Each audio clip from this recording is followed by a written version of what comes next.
Good morning. Good morning. Good morning. Good morning, everybody. Welcome into the live.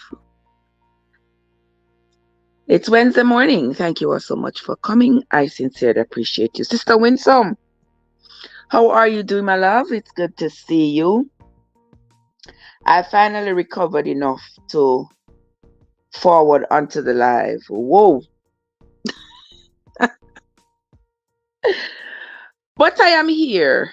I am here regardless. And it's good to see you all. Thank you all so much for popping in and coming to listen to our morning Bible reading.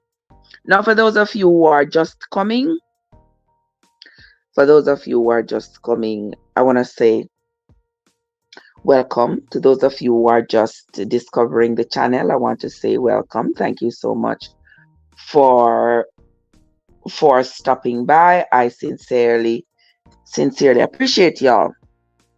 Now, this morning we are going to be reading from the book of Mark chapters 12 and 13. When we read last time, we read of Mark giving his account of Jesus's presence, quite similar to the account of Mark, but with a few differences in the account. And I don't think it so much matters that they had differences in their account. I want to say it matters and it don't matter. If you understand what I mean. Because usually when two people give an account of the same event, it is not unheard of for there to be some discrepancies in the account of the two people. Now,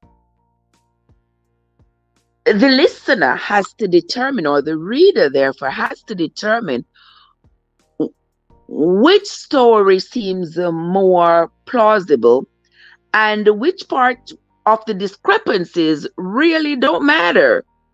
Because these are like minor details that I think, for example, the nationality of the women, the woman, I should say, who came to Jesus to ask him to save her child. One saying the woman was Canaanite, one saying the woman was Greek. I don't think it really matters. I think what does matter is that there was a woman who came to him to ask for help, and he said he wasn't gonna give the children's food to the dog, and the woman said what she said about being willing to even eat the crumbs off of his table. If the crumbs fell on the floor, she would eat it just so that she could be in his presence, and that's how much faith she had in him that he could heal her child. I think that is the message. The message is not that these two authors gave a different nationality for these two women. That's my view. Okay, so we are not going to continue to harp on that difference. Okay, but we are going to continue with the reading of the Bible. Those of you who are just coming now, remember, I do not endorse any particular religion or denomination when I come here to read the Bible. I am simply on a quest to read. Who's that? 7D. Oh, that card. Oh, good morning, guys. How are you doing? Welcome. She was non-Jew. That's all that mattered to them. Exactly, Card. What mattered to them was the fact that she was not a Jew, and because she was not a Jew, they did not expect Jesus to entertain her at all. They did not expect him to want to have anything to do with her at all. They didn't want him to share the grace, his grace with her at all. That's what mattered. That's what the story is really about, because when I'm here, you endorsing my beliefs. So I bro, how are you doing? So good to see you. I'm always, every time I see you, I am doing, what, whenever I see you. So I'm always like, okay, all right, there he is. I'm keeping my eyes open, keeping my eyes on him, my eyes on you, Servant D. Happy Wednesday morning to you, my love. Good to see you. Good to see. It's always an absolute pleasure, my love. Yeah. So, guys, yeah. So, as Cad was saying, what mattered to the people was that the woman was not a Jew, because if you all remember in Matthew, when it said Jesus had sent out the disciples, he had given them the power of healing and had sent them out into the communities to heal. He instructed them to ensure that they knew who they were healing, that they were not sent out to heal the people who were not Jews. And so with that, the disciples took it literally to mean that this gift of healing that they were being given, it was only for the Jewish people, because after all, it had been prophesied before by Isaiah, it had been prophesied by Jeremiah, it had been prophesied that this king is going to come to redeem Israel. And so this was something that they were willing to gatekeep, this ability to heal, and this ability, all these abilities to create, to work miracles and all. They were willing to gatekeep it, because this was their Jesus, this was their deliverer, this was their healer. And to them, he was not there for the people around, the people who had over the years um, made it their effort to destroy the Jewish people. These people were their enemies. These were not people they wanted to share their goodness with. Okay? So that was why there was the issue with the woman who had come for her child to be healed, because she was not a Jew. All right? So if you are here, oh Lord, if you are here with me, my friends, get your book Bible or your Google Bible for me, and let us get your book Bible or your Google Bible for me, and let us start with the reading. Now when we start with the reading, I know some people like to go dig deep to get ready to come and tell me all that they think about what I am thinking. I don't know what me thinking unless me say it. I'm not always say what me thinking. Therefore,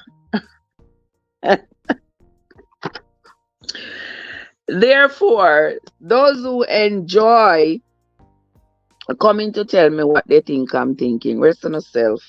Okay? We are going to start the reading. For those of you who are ready, yeah, get on a book Bible and let's begin. The book of Mark chapter 12.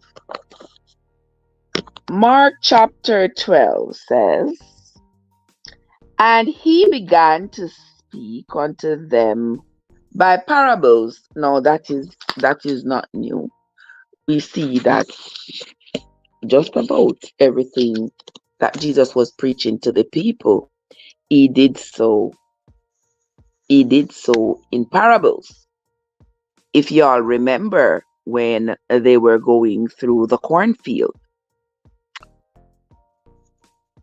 and he broke the corn to eat. You know, the first thing the disciples them said to him, "Oh, why you breaking corn on the Sabbath day?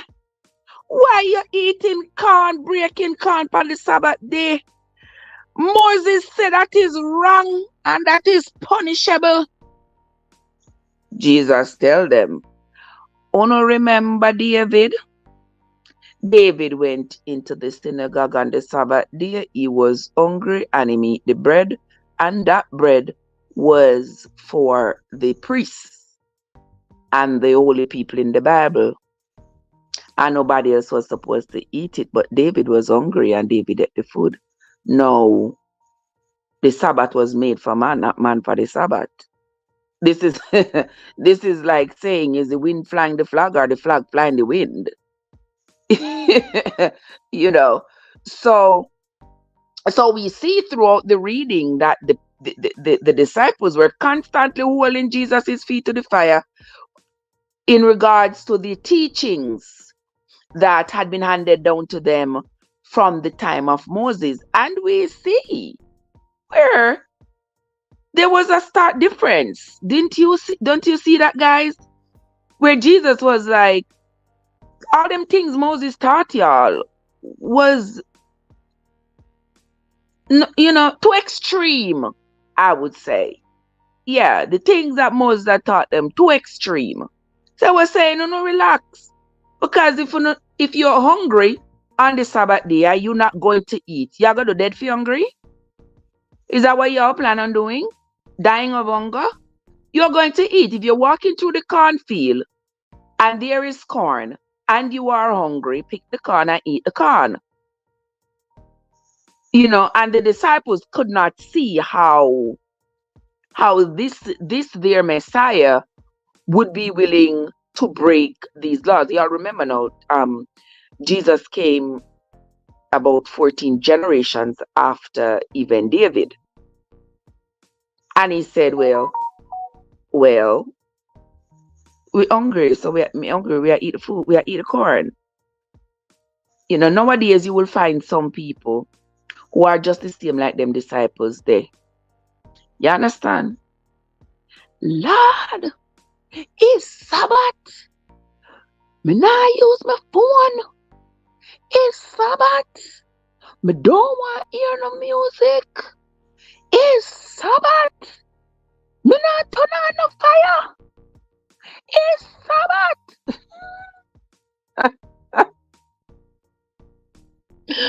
Ah, boy. But you hungry, right? But because it's Sabbath, you're not going to cook some food.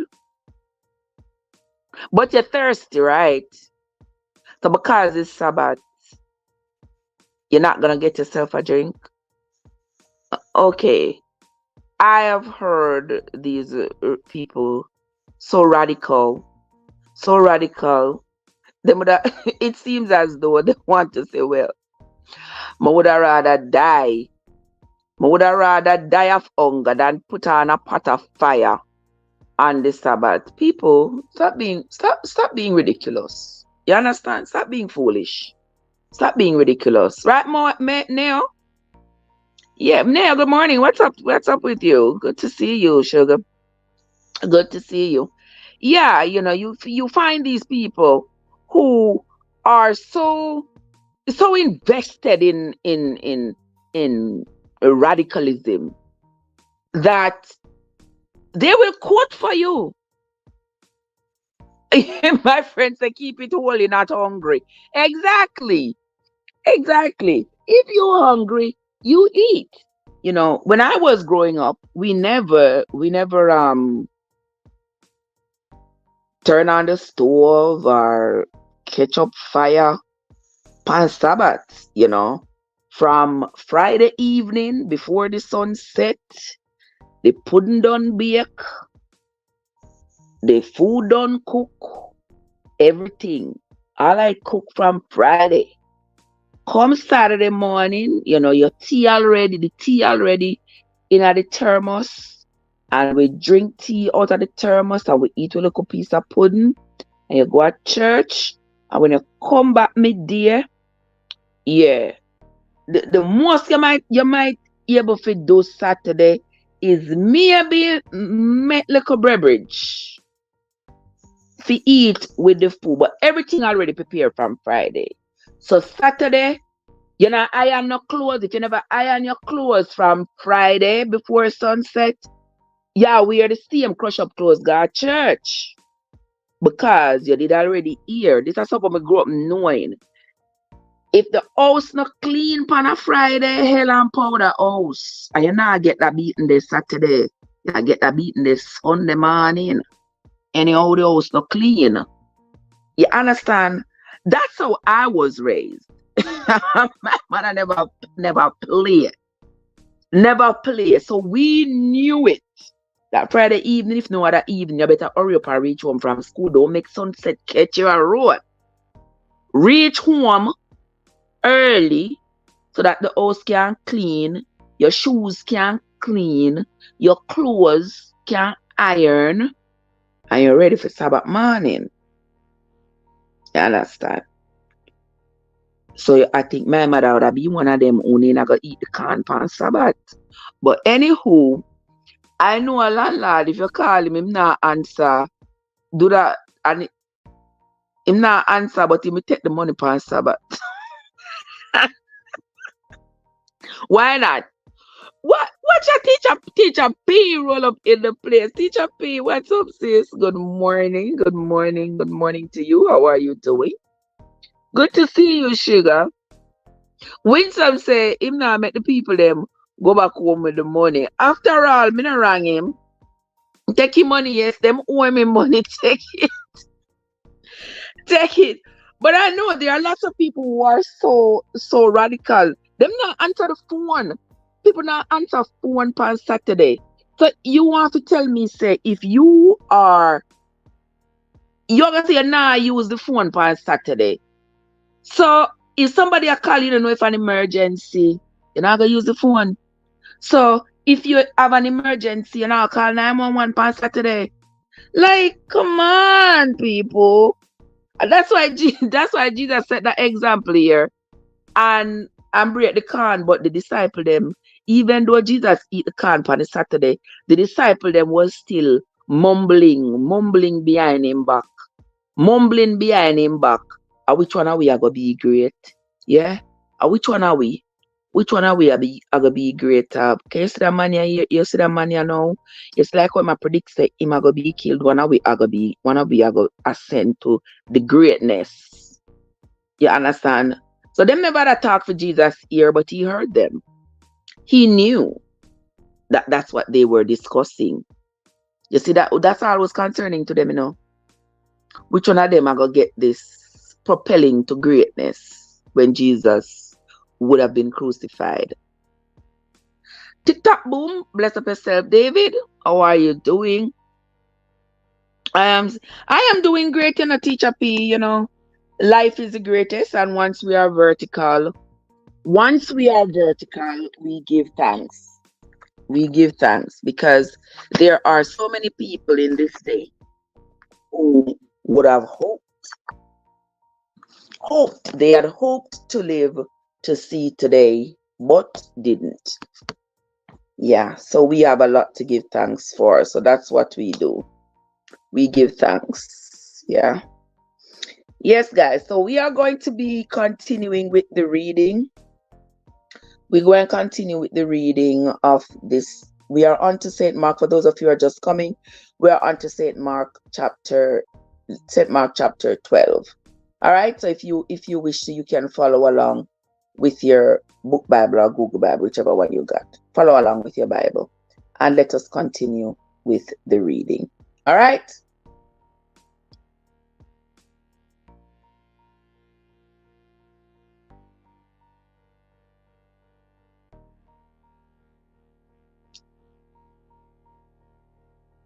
Let me see what John is here. Bless up yourself. When some say most of the people them don't read this part of the Bible, we laugh off what the pastor. You know that is true. A lot of people, and not just this part, you know, Sister Winsome, a lot of people refuse to read the Bible for themselves because they are afraid of what they might find in there.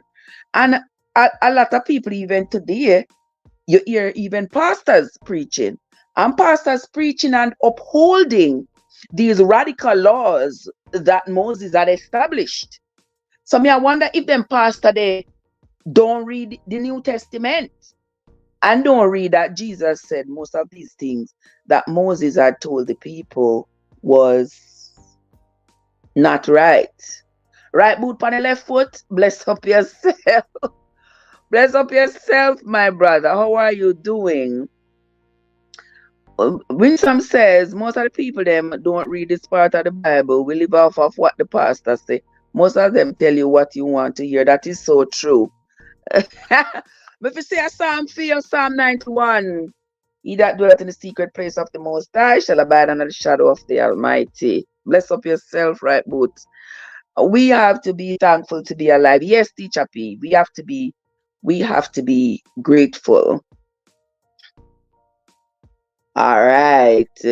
Teacher P says the law was a schoolmaster to bring us to Christ. Exactly. I agree with that part. All right. Come on now, guys. Let us start this reading. And he began to speak unto them in parables. What do you? Oh, one tear right, but you're not in the best of health. You could have fooled me. I could have never tell you you're not in the best of health when I see you treading the earth. But we're gonna whisper a prayer for you. We're gonna whisper a prayer for you, my brother. All right, guys, gonna say right boot. That's all. Those of you who believe in prayer and pray. Yes, because you're always smiling. Okay, so smiling, that is your way of escaping what you are going through, and that's not a bad thing because I always see me there here racking my teeth too, and sometimes I never know what's going on in the background, but me still come and I smile. Yeah, cause my granny saying everything good for eat, good for talk. You don't have to tell the world all that's going on. You just go and hold it and go through, right? Yeah, but anyway, I will remember you, my brother. Now let us move on to St. Mark chapter 12. And he began to speak unto them by parables. A certain man planted a vineyard and set a hedge about it, and dug a place for the wine fat, and built a tower, and let it out to husbandmen, and went into a far country. And at this season he sent to the husbandmen a servant, that he might receive from the husbandmen of the fruit of the vineyard. So, yes, Teacher P, smile through your pain. That's what we do. Smile through our pain. Now, right here, so this man, in building vineyard, he has his vineyard, he build a tower and fix it up nicely. And then it's almost like he lease it out then. He lease out his place to these men, but he expects to benefit from the land. So them, me not think them still them something there at Jamaica. Cause me know say like when I was growing up, my grandmother had whole heap of land up in a bush. Whole heap of land where grandfather them dead left. Whole heap of land up in a bush. And every time she go up there, like people that want piece of the land for lease or whatever. But when my grandmother would go up there, she would get, enough yam and banana and everything. The people them who lease the land would just get to her. So even though them a benefit off of the land, she a benefit too. So I guess this was the same kind of stuff where this man had these, this land, and him fix it up and lease it out to people. So then he went off, gone a foreign. Now he is back for the people them to give him something off of the land. And they caught him and beat him and sent him away empty. Oh, them the people still do it to farm or lease out the okay, to farmers. Okay. Verse 4. And again he sent unto them another servant, and at him they cast stones and wounded him in the head, and sent him away shamefully handled. And again he sent another, and him they killed, and many others, beating some and killing some. Having yet therefore one son, his well-beloved, he sent him also last unto them, saying, They will reverence my son. But those husbandmen said amongst themselves, This is his heir. Come, let us kill him, and the inheritance shall be ours. And they took him, and they killed him, and cast him out of the vineyard. What shall therefore the Lord of the vineyard do? He will come and destroy the husbandmen, and will give the vineyard unto others. And have ye not read this scripture? The stone which the builder rejected is become the head of the corner. This was the Lord's doing, and it is marvelous in our eyes. And they sought to lay hold on him, but feared the people, for they knew that he had spoken the parable against them, and they left him and went their way. And they sent unto him certain of the Pharisees and of the Herodians to catch him in his words. And when they were come, they say unto him, Master, we know that thou art true, and carest for no man, for thou regardest not the person of men, but teachest the way of God in truth. Is it lawful to give tribute to Caesar or not? Okay, teacher P says she's in the background putting things together for work. Okay. Be safe today, my love. Have yourself a great day. Lisa and Hart, hello guys. Hello Lisa, how are you doing, my love? Good to see you. Happy Wednesday morning to you. Verse 15. Shall we give or shall we not give? But he, knowing their hypocrisy, said unto them, Why are you tempting me? Bring me a penny, that I may see it. And they brought him the penny.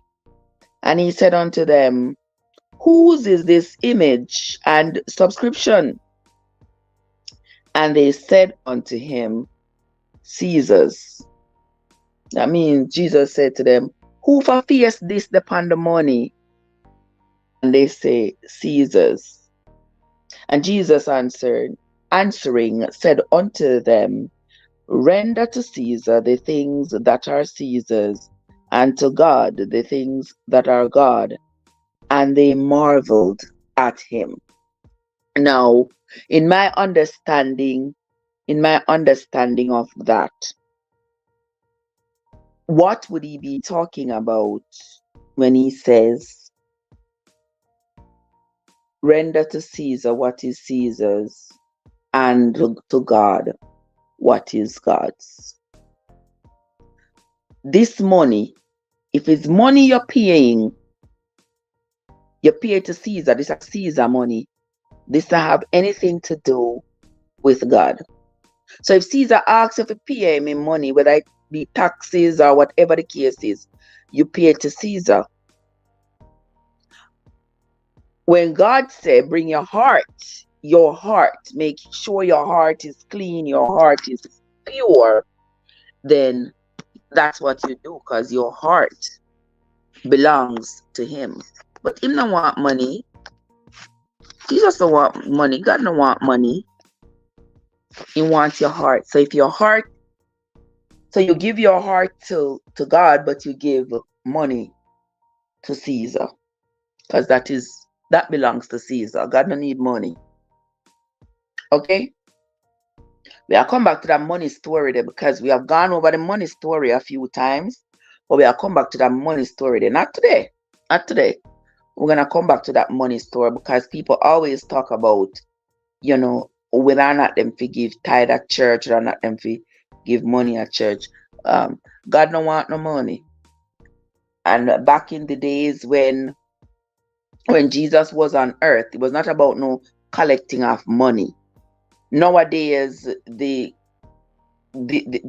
modern day gospel is built around money. I saw a video the other day, the pastor cuss off the people them. I don't know if you all saw it. The pastor cuss off the people them. Say big Sunday morning. I must see 200 down in the church. And I must see $100 collect. You should be shame on yourself. Like seriously. People come in at church. People come in at church to come hear the word of God. And that the people them coming at church come get. Pastor cuss them out. I say no should have shame on yourself. Say more money in the bucket. And I bet you any money that pastor don't ask them people that which one of them lose them job that week. Which one of them was able to feed them pitney. Which one of them was able to send them pitney go to school. Which one of them have problem paying them mortgage, paying them rent, paying them car note, paying them insurance. Him not care about that. What him care about is the money. Because him want them to come put the money in the basket. So him can't go use it go live him best life. He not care about people them in the church. Well, make we continue. Let us continue reading. Verse 17, and Jesus answering said to them, render to Caesar the things that are Caesar's, and to God the things that are God's. And they marveled. Then came unto him the Sadducees, which say there is no resurrection.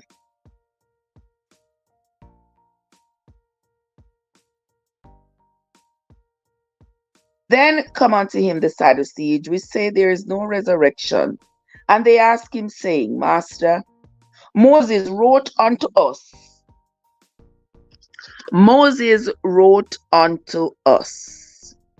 If a man's brother die and leave his wife behind and leave no children, that his brother should take his wife and raise up seed unto his brother. Now there were 7 brethren. You all remember we read about that. Enough of them pastor they want to lock up. Enough of them pastor they want to lock up. I threw it out into my teeth them. I not tell no lie, it is true. No know say are true to people. Well, if them crooks. They are only in it for the money. But the thing is, them not hold on nobody and take with their money, the people them are throwing the money. All right, let us continue. Verse 20, now there were 7 brothers, and the first took a wife and died and left no children. That's what the Bible said, no seed. That means no children. And the second took her, and he died, and neither did he leave any children. And the third brother took her, and the same thing happened.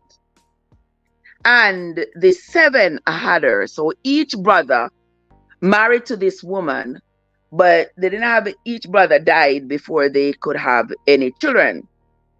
So it ended up now that the 7, all the way to the 7th brother, the same fate. And the 7 had her, and they left no seed. Last of all, the woman died also. In the resurrection, therefore, when they shall rise, whose wife shall she be of them? For the 7 had her to wife. No, people, no.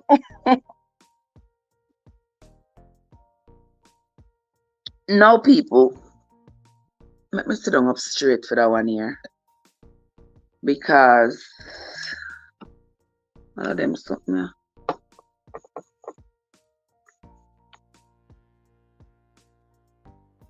So people, wanna see how um the people are being, I think, being practical. They're bringing forth these scenarios to Jesus to see what would his justification be. You know, should I be like, no, if something were to happen and people want justification, they come up with scenarios like then suppose so and so happen. How are we supposed to deal with it? I don't think skeptical the people them skeptical, you know. But the people them want justification for just about everything. But the thing people don't understand, and people say like when something happens, they say, well, show me it in the Bible. You're not gonna find everything in the Bible. Just like with laws that are on the books. You are not going to find every single scenario being represented in the Bible. Right, Iro? Bless up yourself. How are you doing, my love? Good to see you. Thank you for the rose, Sister Iro. Good to see you, my darling. So, guys, you're not going to find everything, every scenario in the Bible. Just like how people talk about using electronics on Sabbath. Electronics never exist when the Bible was written. How we not gonna expect the Bible to talk about electronics? We're not gonna ask pastor them foolishness them. Oh, me fi use me fi turn on TV on Saturday. Me fi use my phone. Me fi use my phone on Saturday. Me fi drive car on Saturday. So Jesus never ride him donkey because donkey on Saturday. Because donkey was what was there. If there was a car, trust and believe me, but I drive a car and go about in business. You understand? Some of them. So when some say the pastor them was big like Bob Marley funeral and have so much name brand van and car. Of course, yes. They will fuck you dry if you allow them to. You know, you pass them, bring in at the store, send your money. Me see pass them, I ask people if you have savings. You forgot take your savings, care come give to them. If you have bonds, if you have stock, you forgive to the church and all them something there. If people not open them eyes and see these things and not take up their money, I get to pastor. Right at this moment, me not see me blame the pastor them, me blame the people them. Yeah, me blame the people them. Because if you take up all what you have and give to the church, and you expect after you give all that you have to the church, that is supposed to give you some kind of place in a heaven or something. That is on you. That is on you. As long as me know the pastor now, he's not gonna hold up nobody. He might use might be the Bible, but hey, you don't have to. Me still want something. You know, see that Monday, what them call the bling bling pastor, bling bling bishop, whatever them call him. Him get convicted. Him is a modern day scammer, modern day crook. And him, this woman pick up her whole $90,000 get to pastor. Where you pick up $90,000 get to pastor about? You understand? The man rob every bit of it, take it, go buy house and go buy whatever for his family and left this woman stranded and destitute. I'm going to continue reading. Because you have ears to hear, let them hear. And you have eyes to see, let them see. And if you don't want to hear and you don't want to see, at the end of the day, don't blame anybody. But let us continue reading. We read, for those of you who are just coming, we are reading from the book of St. Mark chapter 12, actually. And we are on to verse 22. The 7 brothers had the woman, and they left no seed. Last of all, the woman dies. In the resurrection, therefore, when they shall rise, whose wife shall she be of them? For the 7 had her. And Jesus answering said unto them, Do we not therefore err, because he know not the scriptures, neither the power of God? For when they shall rise from the dead, they neither marry nor are given in marriage, but are as the angels which are in heaven. All right, so you hear that? You get that? All right. For those of you who don't get it, I'm going to explain as I can per the context. So these Sadducees, they don't believe in the resurrection. So this is their question for God. Since Moses said, this is one of Moses' law, Moses tell them, if a man marry a woman and the man dies and the woman don't have any children, then the woman is supposed to marry one of the man's brother. The man's brother is supposed to marry the woman and bring up seed in his brother's name.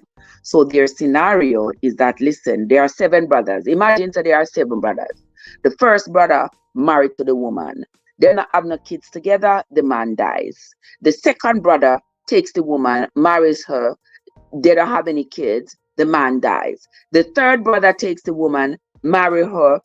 They don't have any kids together. The man dies. The fourth brother, the same thing. The fifth brother, the sixth brother, the seventh brother, the same thing. And they all die. And I have no kids with the woman. And then the woman died. Then I have no kids together. Their question to Jesus is, so when all of them people, when this judgment come about, and all these people are raised from the dead, which one of them man here God I gonna say was the woman's husband? And Jesus say, "Oh, no, try to tempt me. No, when them raise up from the dead, they are not going to be like men who have wives or women who have husbands. They are so watch yourself. They are not going to be like men who have wives and women who have husbands. They are going to be like angels. So that is in other words, he said, like, they're not gonna be like flesh and blood like that again. They are going to be immortals. They are going to be like spirits with no desire for wife or husband. That's what me get from this. Now, remember, know that this was Moses' law, because y'all remember Judah. I not say Judas, I say Judah, the son of Leah, one of the sons of Leah and Jacob. Remember Judah. Now, Judah's first son, Judah had 3 sons. Judah's first son was married to the woman named Tamar. That son, he died before him and Tamar could have any children. So, per their law, Judah had to give Tamar the second son, which he did. He gave Tamar the second son. That second son also died without him and Tamar having had any children. So Judah was, per their law, Judah was supposed to give to Tamar the third son. But Judah said, yeah, what? This is my last son I have left. Yeah, what, Tamar? Yo, now. Go back to your father and go stay at your father, because the son here is too young. Him can't marry to you yet. But I promise you, when he become grown, when he become a grown man, me I go give him to you. But until then, you have to go back to your father. Stay with your dad. Go back with your daddy. And then when this son is old enough, I will bring him to you to marry. Remember, he was following this law of Moses. But when the son got old enough, Judah said, yeah, what? Am I one son here, man? Am I one son me have left? And there are 2 sons done dead. Me not give my son to Tamar. So he did not. Right? That's what Judah according to them, they would have said then Judah broke the law. Judah sinned by not handing over that third son to Tamar. But here the twist in that story, Tamar ended up pretending to be a harlot in the street when she knew that Judah was passing by to go up to the mountain to go shear his sheep. And Judah, wanting some skin from a harlot, stopped to entertain Tamar. And cutting a long story short, them end up doing the do. Tamar ended up getting pregnant for her father-in-law, Judah, and she had the pair of twin boys. That's how Judah ended up with the 2 additional sons. So now he had 3 sons again. One of those sons was Phares. Now, you know, always hear them say, Jesus come from the tribe of Judah. That is true. Because Phares, that same boy Phares that Judah had with Tamar, is Jesus's great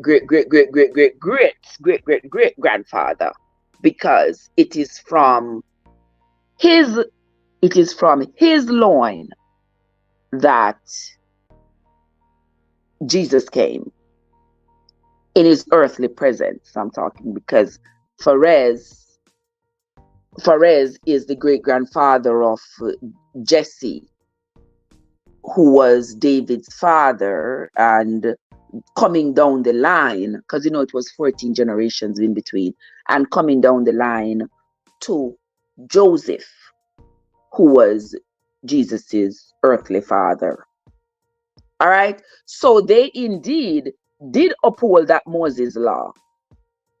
They did uphold it, but obvious them things still are go. So them things still are go. We call it from the wrong. Hold on, what God say? God say if you read Ecclesiastes 1 and verse 11. Our Ecclesiastes, you know,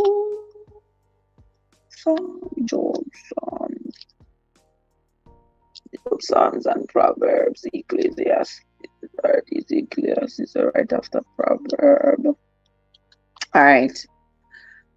Ecclesiastes 1 and verse 11, God said we must read. There is no remembrance of former things, neither shall there be any remembrance of things that are to come with those that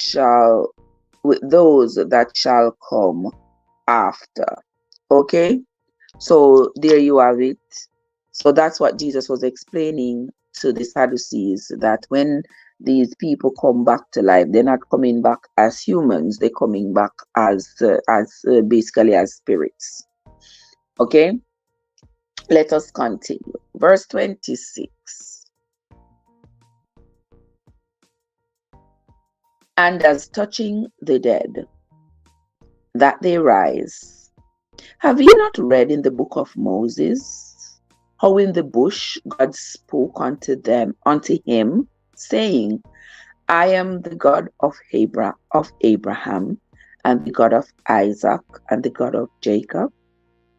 He is not the God of the dead, but the God of the living. He therefore do gently err.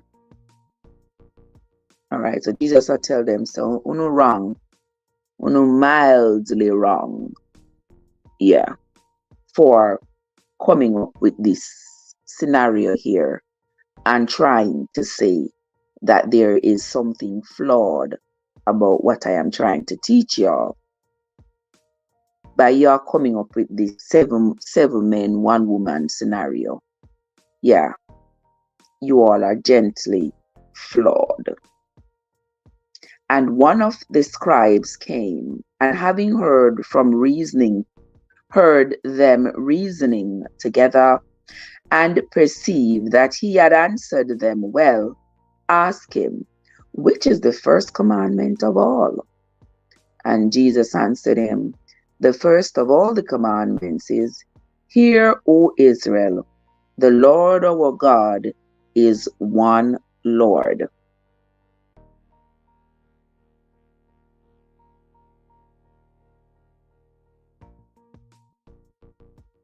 Verse 30. And thou shalt love the Lord thy God with all thy heart, and with all thy soul, and with all thy mind, and with all thy strength. This is the first commandment. And the second is like, namely this: Thou shalt love thy neighbor as thyself. There is none other commandment greater than these. And one more than that? Yeah. He says, there is no commandment greater than this. Love the Lord with all your heart, and love your neighbor as yourself. And the scribe said unto him, Well, master, thou hast said the truth, for there is one God, and there is none other but he. All right. Hold on, let me make sure say me keep this in track. Need to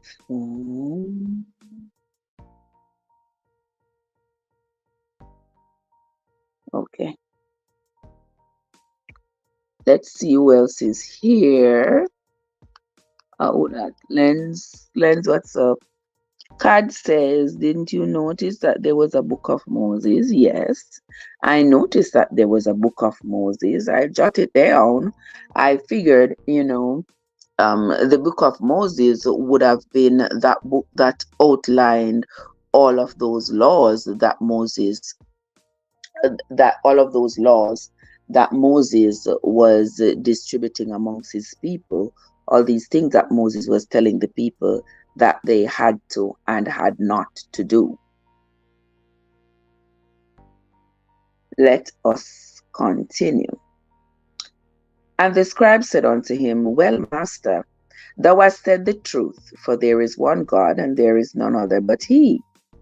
And to love him with all the heart, and with all the understanding, and with all the soul, and with all the strength, and to love his neighbor as himself is more than all whole burnt offerings and sacrifices. You know, hear that? All right. I remember saying that was Moses' law, so the people them have to come with them burnt offering and them sacrifices. Remember they had all kinds of sacrifices, I love sacrifice, a blood sacrifice, everything. Them had to bring all these cow and goat and sheep and all these things. So here in chapter 12 of Mark and verse 34 it says, and when Jesus, it says, and to love him with all the heart and with all the understanding and with all the soul and with all the strength, and to love his neighbor as himself is more than all whole burnt offerings and sacrifices. And when Jesus saw that, he answered discreetly. He said unto them, Thou art not far from the kingdom of God. And no man after that does ask him any question. And Jesus answered and said, while he taught in the temple, How say the scribes that Christ is the son of David? For David himself said to the Holy Ghost, The Lord said to my Lord, Sit thou on my right hand till I make thine enemies thy footstool. David therefore himself calls him Lord. And whence is he then his son? And the common people heard him gladly. And he said unto them in his doctrine, Beware of the scribes, which love to go in long clothing, and love salutations in the marketplaces. Yeah. So the scribes are them people who wear them put on the long frock over them clothes and go in the marketplaces Okay. And the chief seats in the synagogues and the uppermost rooms. Jesus said, beware of them. And uppermost rooms at feasts, which devour widows' houses, and for a pretense make long prayers, these shall receive greater damnation. And Jesus sat over against the treasury and beheld how the people cast money into the treasury, and many that were rich cast in much. And there came a certain poor widow, and she threw in 2 mites, which make a farthing. And he called unto him his disciples, and said unto them, Verily I say unto you, that this poor widow hath cast more in than all they which have cast into the treasury. For all they did cast in of their abundance, but she of her want did cast in all that she had, even all her living. So that was supposed to be used as a lesson. Huh? The fact that this poor widow cast in her 2 farthing, not her 2 mites. Her 2 mites is equal to 1 farthing.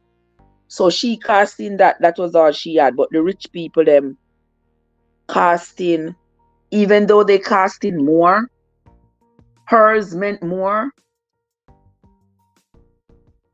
That's supposed to be a parable, you know, people. It's supposed to be a parable. That ends the book of Mark chapter 12. How me explain the parable then now? God, where God there?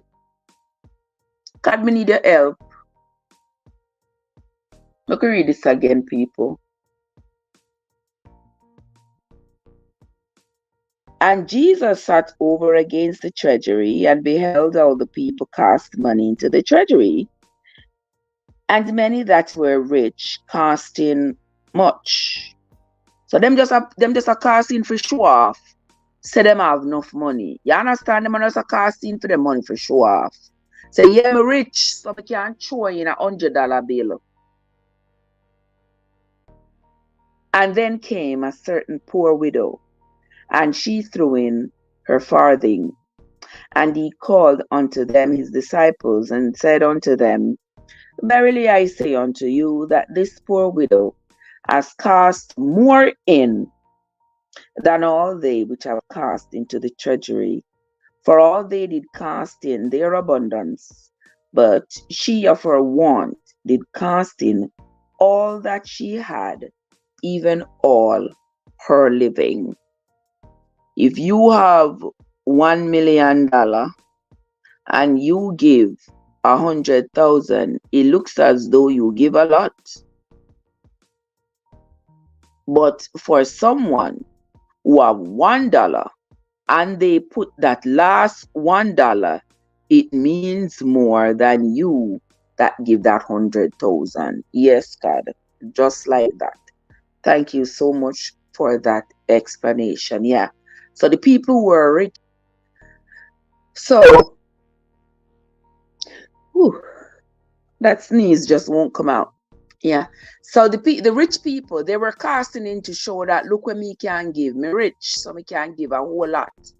But that poor woman, she gave all that she had, and all that she had was that 1 farthing.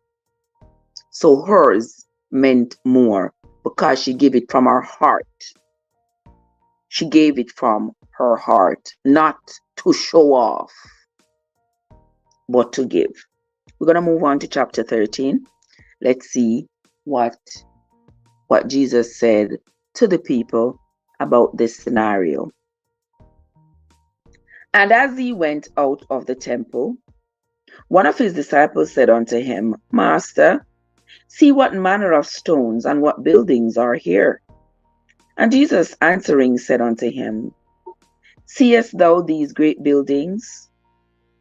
There shall not be left one stone upon another that shall not be thrown down.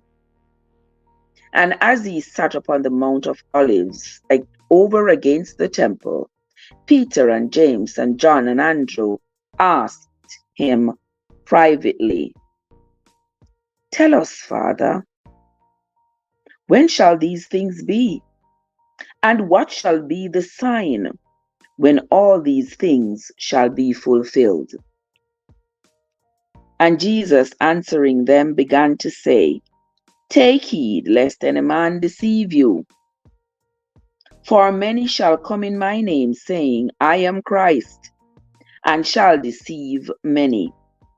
And when ye shall hear of wars and rumors of wars, be ye not troubled, for such things must needs be, but the end shall not come yet. For nation shall rise up against nation, and kingdoms against kingdom. And there shall be earthquakes in divers places, and there shall be famines and troubles. These are the beginnings of sorrow. But take heed to yourselves, for they shall deliver you up to councils. And in the synagogues ye shall be beaten, and ye shall be brought before rulers and kings for my sake, for a testimony against them. And the gospel must first be published among all nations. But when they shall lead you and deliver you up, take no thought beforehand that ye shall speak, neither do ye premeditate. But whatsoever shall be given you in that hour, that speak ye, for it is not he that speak, but the Holy Ghost. Now, the brother shall betray the brother to death, and the father the son. The children shall rise up against their parents, and shall cause them to be put to death. And he shall be hated of all men for my name's sake, but he that shall endure unto the end, the same shall be saved. But when he shall see the abomination of desolation, spoken of by Daniel the prophet, standing where it ought not, let him that reads understand. Then let them that be in Judea flee to the mountains. And let him that is on the housetop not go down into the house, neither enter therein, to take anything out of his house. And let him that is in the field not turn back again, for to take up his garment. But woe to them that are with child, and to them that give suck in those days. And pray ye that your flight be not in the winter. For in those days shall be affliction, such as was not from the beginning of the creations which God created unto this time, neither shall be. And except that the Lord had shortened those days, no flesh shall be saved. But for the elect's sake, whom he hath chosen, he hath shortened the days. And then, if any man shall say to you, Lo, here is Christ, or Lo, he is here, believe him not. For false Christs and false prophets shall arise, and shall show signs and wonders, to seduce, if it were possible, even the elect.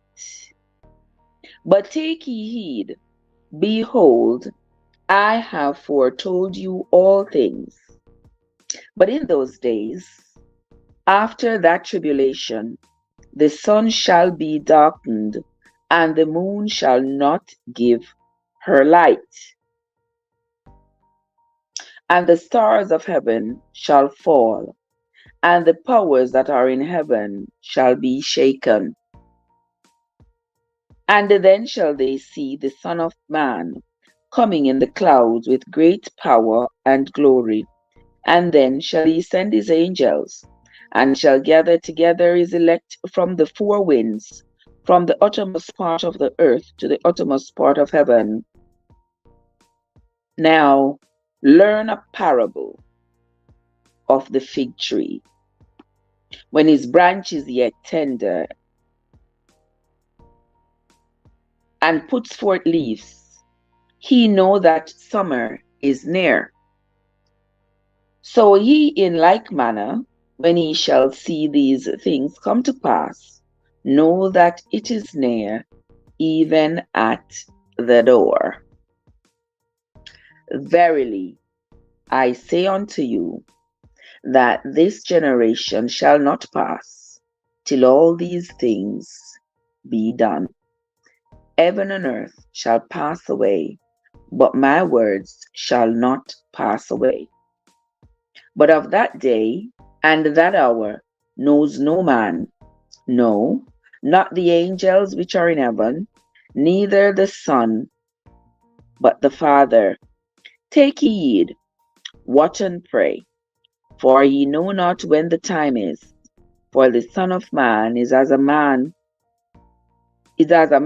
taking a far journey, who left his house and gave authority to his servants, and to every man his work, and commanded the potter to watch.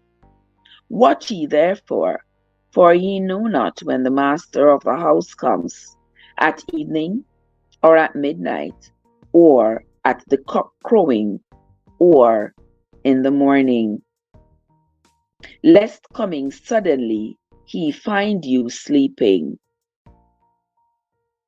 Verse 37. And what I say unto you, I say unto all, watch. There ends the reading of Mark chapter 13. Now here we see where this account, we read this account as well in the book of Matthew, where the people, these Sadducees and Pharisees, all of them coming with different scenarios to present to Jesus, so that they can justify his presence, so that they can justify his teachings, so that they can have something to say. Because no matter what he says or how he said it, they are going to find fault. They are going to twist it. They are going to have more questions. So Jesus said, well, everything that he has said, it shall come to pass, but not after all these other things him say, famine and pestilence and earthquake, and the sun going to withdraw its light. Honestly, last week when we had that eclipse, I said there were so many people who were so deathly afraid. The people them afraid because of the little eclipse. People say God I go come, the earth I go dark, the sun, when God talk about withdrawing is the light of the sun. This is what people. Eclipses have been happening since the beginning of time. Okay? It's only now that man has been able to study the stars, study the celestials more extensively. They can actually predict it when an eclipse is going to occur based on their studies. For me, I don't see it as something starkly religious that an eclipse occur. I could be wrong. I mean, I could be wrong, but for me, I don't see it as something tied to any religion or something that religious, because this has been happening for forever. And as long as the sun and the moon and the stars are aligned the way they are, we are going to have eclipses. So people, get a hold of yourselves. Okay? The same way how when the year 2000, remember when the year 2000 was being ushered in? Oh Jesus, people were so scared. People said Jesus said 2000 years, and it was now 2000 years since Jesus had come. And yeah, the earth was going to end. Even some pastors were preaching this stuff. The earth was going to end, life was going to end on earth, and all of these things was going to happen. It's been now 24 years in, and we are still here. Relax, people. Relax. Live your life. You know, hear what the Bible just said? No, Jesus said the two greatest commandments. We don't need them the commandments, and we don't need nothing. Him say, "Fee, love the Lord with all your heart and love your neighbor as yourself." If you can do them two commandments, then you don't have to worry about the other hundreds and hundreds of precepts that Moses gave to the people for follow. All of these punishable sins that Moses gave to the people. Yeah, you won't have to worry about those. If you do those, them two look at something there. Them say, love the Lord with all your heart and love your neighbor as yourself. I don't know which of those is easier to do. I don't know which of those is easier to do, because when it's a love your neighbor as yourself, if you start thinking of loving your neighbor as much as you love yourself, it would mean to me that you will give your neighbor your last dollar. You will give your neighbor your last meal. You will provide for your neighbor as much as you'd provide for yourself. No, I mean the person who is necessarily living right next door to you, it means another human being. So don't think that it means like, oh, my neighbor just the person right next to me. No. It is to be kind, to do unto others as you would have them do to you. To be kind to your neighbor, your friend, your sister, your co-worker. Yeah, to be kind to everybody. If all of us should adopt that principle, to be kind to one another, you know the transformation that would occur in this world? If we just absorb just that one, not a whole lot to do, just one, that one, to be kind to each other, this world in an instant could be transformed exponentially. But because of greed, hate, and selfishness, that, my friends, I doubt is going to happen. But I say to y'all, as we continue to read the Bible and read what Jesus had said to his disciples, thank God we are now on the New Testament, because surely the New Testament is more of an eye-opener than the Old Testament parts where Moses was giving the people all these laws. The New Testament is sort of justifying those laws that were given to the people by Moses. And so far,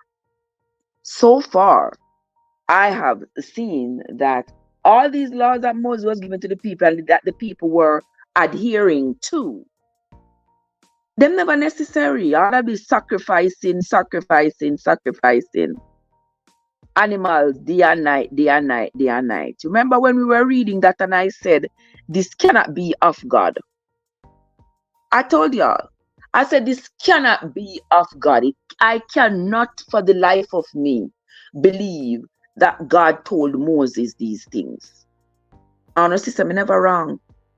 I wasn't wrong. Because we couldn't, for the life of me, God tell Moses to tell the people to come and sacrifice animal day in,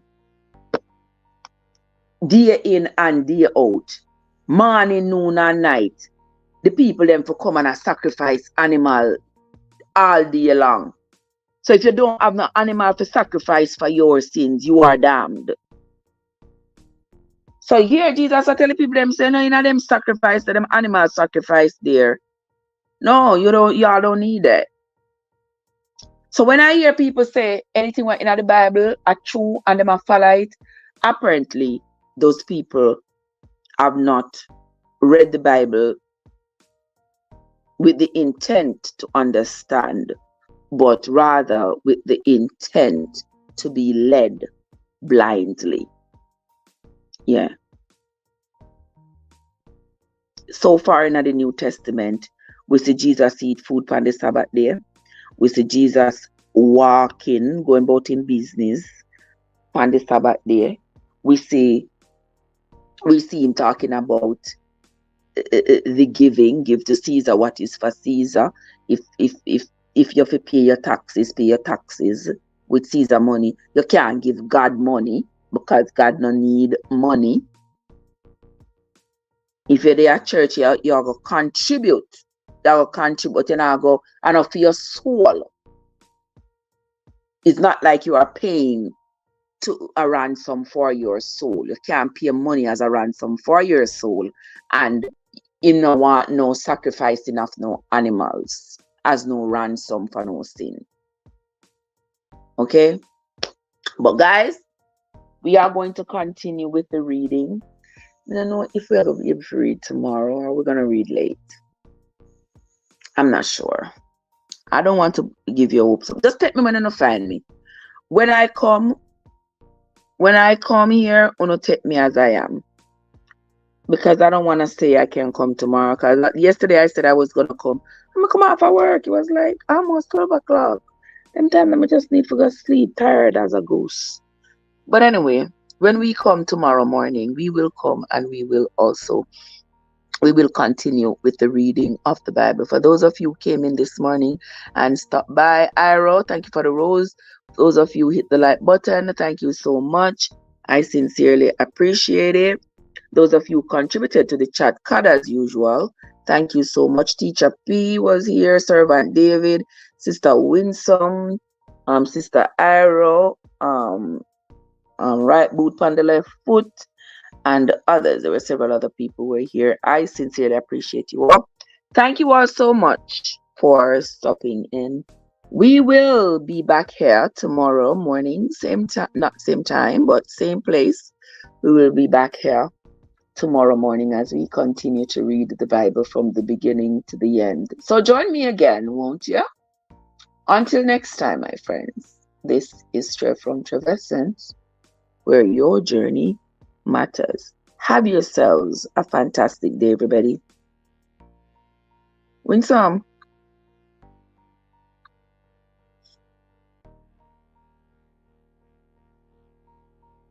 We'll talk later, sister.